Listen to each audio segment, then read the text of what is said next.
sahabat WB, podcast kita kali ini berjudul The Unforgettable Sweet 17. Duduk di pojok ruangan sebuah kafe kekinian yang dipenuhi keriangan dan kehebohan, pandanganku terpaku melihat 24 anak muda yang asik berceloteh dalam gaya dan suasana khas Gen Z, generasi Z. Mereka adalah teman-teman dekat Dara, putri tunggalku. Dara terlihat begitu bahagia di antara teman-temannya. Mereka ramai mengobrol dan mondar-mandir. Ada beberapa istilah dalam pembicaraan mereka yang tak kupahami. Tetapi aku sangat menikmati keseruan mereka berfoto bersama dan berjoget untuk dipasang di TikTok. Memang masa SMA adalah masa yang indah. Dan anak-anak muda ini baru merasakan keindahan itu setelah kurang lebih 2 tahun mereka menjalani KBM, kegiatan belajar mengajar secara daring akibat pandemi COVID-19. Hari ini mereka berkumpul khusus untuk merayakan ulang tahun Dara yang ke-17. Ya, Dara merayakan Sweet 17-nya yang sebenarnya sudah lewat sejak 10 hari sebelumnya. Perayaan itu ditunda karena Dara sempat tertular COVID-19. Tiba-tiba muncul kelebat memori peristiwa 10 hari yang lalu di benakku. Peristiwa yang menegangkan sekaligus indah terjadi dan menguji iman kami, Yosef suamiku, aku, dan tentunya Dara sendiri. Minggu pertama di bulan Juli itu, Dara pulang dari bermain di rumah bestinya. Lalu selang 2 hari kemudian dia mengalami demam tinggi. Saat itu aku langsung memberikan paracetamol dosis 500 mg untuknya. Sambil memantau suhu tubuhnya dan mengompres keningnya dengan handuk basah demi meredakan nyeri dan tak nyaman yang dia rasakan. Kami bertiga di rumah segera memutuskan untuk memakai masker dan Dara tidak beraktivitas di luar kamarnya. Mengingat itu terjadi di masa kenaikan tingkat penularan dan penyebaran COVID-19 varian Omicron. Setelah 2 hari Dara demam, kami juga berkonsultasi ke dokter. Dara baru menerima 2 dosis vaksin pertama, belum ditambah dengan vaksin penguat tambahan atau booster karena usianya belum 18 tahun. Menurut dokter, mungkin hal itulah yang menyebabkan demamnya cukup tinggi. Dokter menyarankan kami untuk melakukan tes COVID-19. Tes pertama adalah tes antigen mandiri. Dan Dara berhasil mendapatkan hasil positif. Untuk memastikan hasil itu, Yosef mengantar Dara untuk menjalani tes PCR. Dan sekali lagi hasilnya positif. Kami kedua orang tuanya belajar untuk rela menerima kenyataan ini. Tetapi pergumulan yang lebih-lebih lagi dialami oleh Dara. Khususnya karena dia akan berulang tahun yang ke-17 2 hari setelah tes PCR itu menunjukkan hasil positif. Kami bertiga perlu melakukan isolasi mandiri setidaknya selama 7-10 hari. Perayaan ulang tahun tidak mungkin tetap dilakukan sesuai rencana dan jadwal awal. Kenyataan ini terasa tidak enak bagi kami bertiga masing-masing. Tetapi ternyata Tuhan melakukan sesuatu yang indah di dalamnya. Pada hari ketiga saat demamnya mulai turun, Dara meminta waktu untuk berbicara berdua saja denganku. Aku memberitahu Yosef soal permintaan Dara ini dan momen pembicaraan berdua saja antara aku dan Dara pun terjadi. Dara masuk ke kamarku dengan mata sembab. Jelas dia menangis dalam waktu yang tidak sebentar. Aku tidak akan pernah lupa momen itu. Sebelum mulut Dara sanggup berkata-kata, matanya menceritakan hebatnya pergumulan batin di dalam hatinya. Kami berdua duduk di tepi ranjang kamarku, sambil aku masih bisa merasakan sisa demam di tubuhnya saat dia memegang tanganku sambil berucap lirih. "Mama, aku takut. Aku sangat takut." diikuti tangis yang belum pernah aku dengar sebelumnya, bahkan sejak Dara lahir.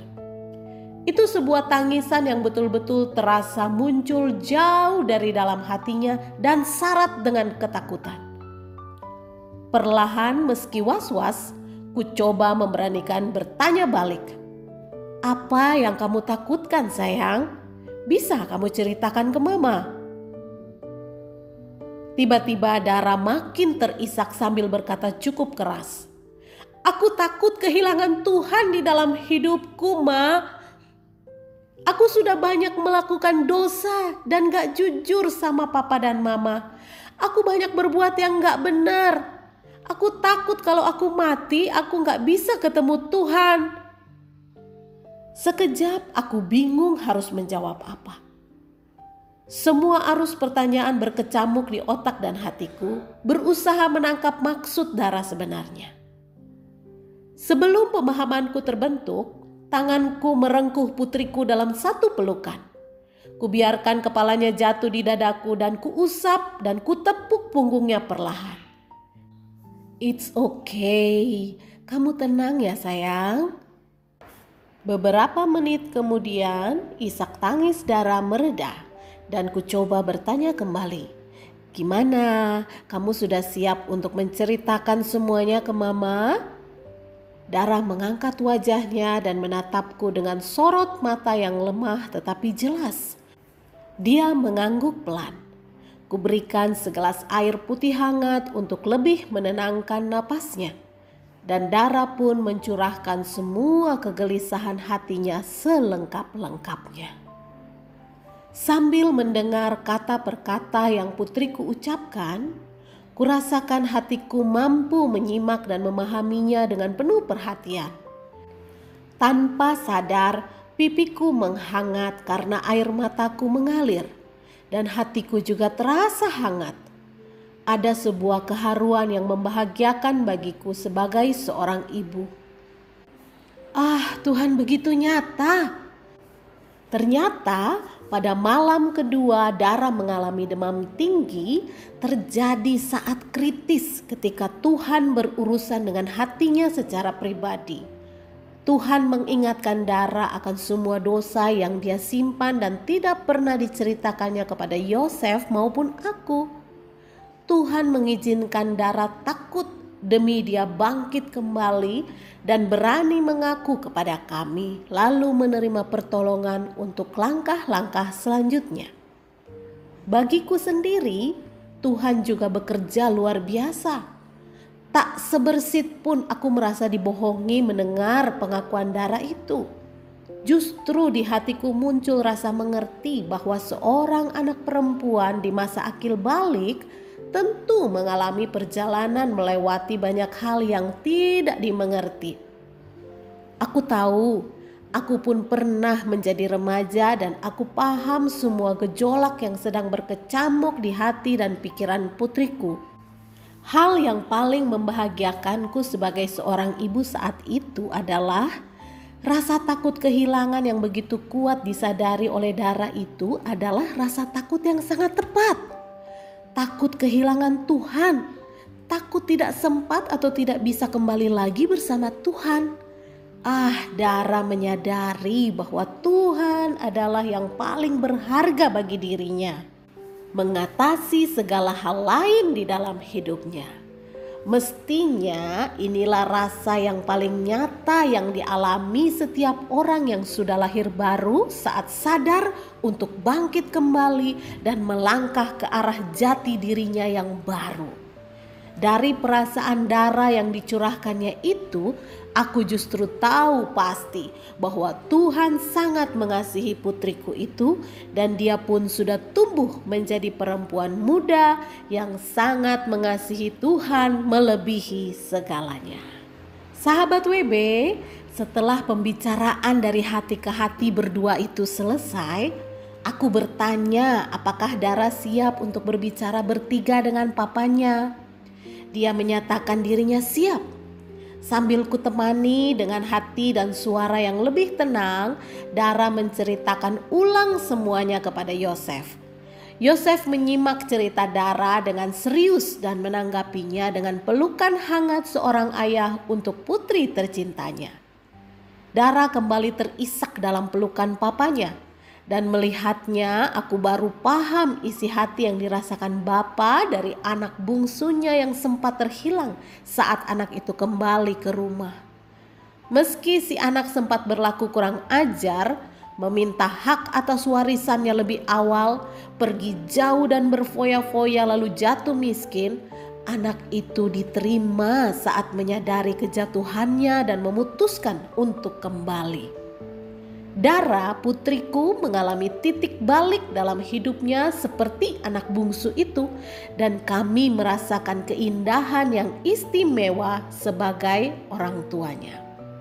Sahabat WB, akhirnya kami bertiga berdoa bersama sebagai keluarga dengan rasa hati yang sama. Betapa cara Tuhan itu begitu ajaib. Lewat peristiwa tertular COVID-19, menderita dalam kesakitan dan harus isolasi mandiri berhari-hari, kami bertiga mendapat peneguhan bahwa Tuhan punya agenda khusus. Pertobatan Dara adalah yang utama. Tetapi demikian juga keterbukaan dan komunikasi hati di antara kami bertiga. Seluruh pengalaman itu menjadi begitu indah dan berharga. Begitu berharganya maksud dan kehendak Tuhan yang kami temukan bersama itu kami sadari. Termasuk dalam hal penundaan perayaan Sweet 17 Dara. Bagaimana Dara dengan rela hati bersedia untuk mengatur ulang rencana perayaan ulang tahunnya ke-17 setelah selesai isolasi mandiri menjadi bukti bahwa agenda Tuhan jauh lebih berharga daripada rencana manusia.